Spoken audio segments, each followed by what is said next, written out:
my siblings all went to the Ivy Leagues. They're extremely hyper academic.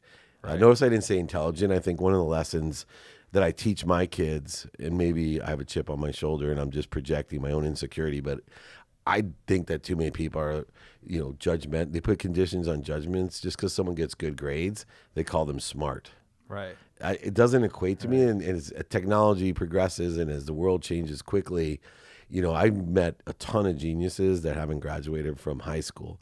I've met geniuses that have failed course after course after course. Yeah, because maybe it's not their passion. Maybe they just don't like it. Like sometimes when you just don't like it, they're going to be super bad at it. Of course, yeah. Yeah. And so it's interesting because I look now when I see resumes, because half the people I hire are from references and half are from resumes.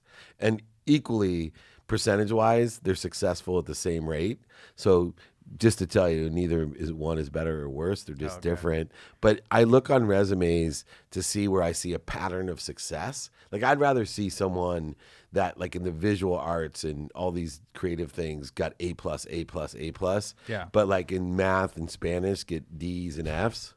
So their total GPA means nothing to me. Right. Because I'm not going to hire them to speak Spanish for me or do calculus. Right. If I'm hiring a creative who's passionate about creativity and got A+. Do you actually look at transcripts and stuff, or? Very rarely look at a transcript, but I'll look at a resume. Yeah. And in an interview, I'll ask, how'd you do? Where do you, what was your best class? What was your worst class? Right. Sometimes, if it's a salesperson, I like to see B's on everything. Because it means they're like a hard worker and they're smart enough to like get a B in everything. Yeah. And that background's great for sales because they can talk English, history, math. Yeah. So there's different ways to look at things.